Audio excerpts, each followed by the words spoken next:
constantly talk about money in politics and how corporations are not in fact people and they shouldn't have the same rights as we do. And one anti-corporate warrior is 56-year-old Jonathan Frieman, who was driving in the carpool lane when he was by himself. When he got pulled over, he basically told the cop, "I'm not alone, I'm actually with a person." Then he proceeded to pick up papers that indicated his business was incorporated.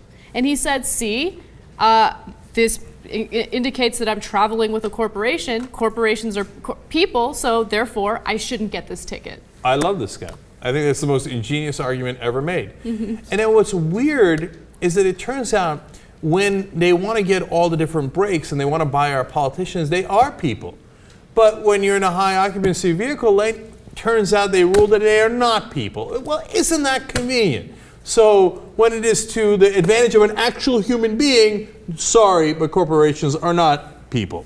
When it is to our great disadvantage, sorry, corporations are people. Yeah. I love his quote. It's great. He says, "The question of personhood is a very poignant one. This is designed to bring a very strong point to bear upon the legal system. Corporations have grown into large, huge, fictional entities. Now I am taking their power and using it in order to drive in the carpool."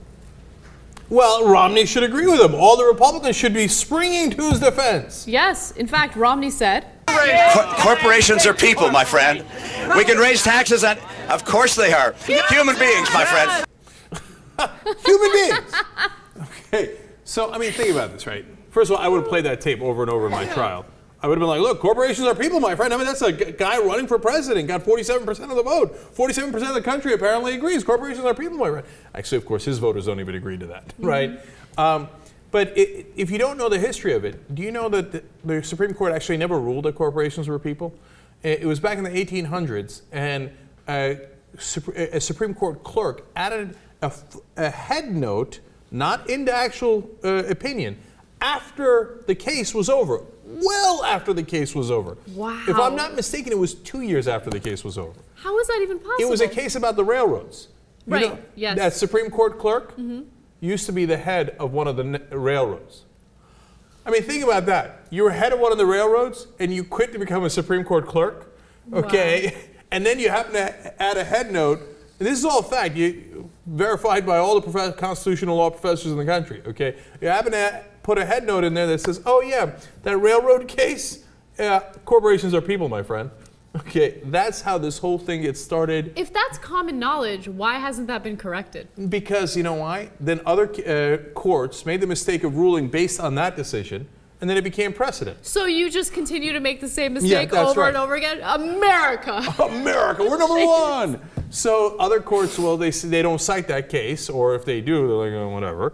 Okay, but they cite the cases afterwards, and they're like, well, the other courts backed it up anyway. So, and then it got worse and worse. First, corporations were people. Then they were allowed to spend. Then they had First Amendment rights, and they had a right to free speech.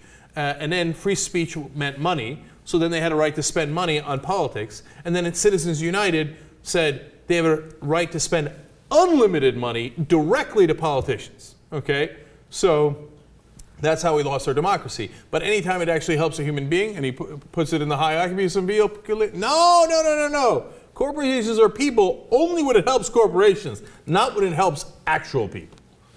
It's unbelievable. But I love the fact that we have someone who's fighting against it and trying to prove and demonstrate how absurd it is. Yeah. And you know, you see all these science fiction movies where the robots take over. Right? We create the robots, and then the robots take over. But the robots are the corporations. They are. It's happened. Corporations are legal robots.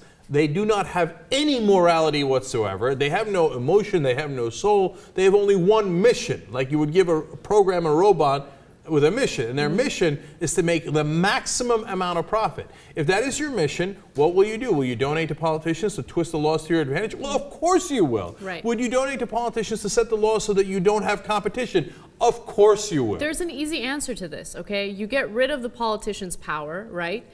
You get rid of all regulations, and you allow the people to decide, right? Oh, yeah. And you just depend on the market working itself out. Corporations will do the right thing on their own. Oh, is that right? That's how it I works. didn't know that. Okay, well, I'm looking forward to that in a couple of centuries. Yeah. Turns out corporations don't give a shit about what's right. What they care about is the bottom line.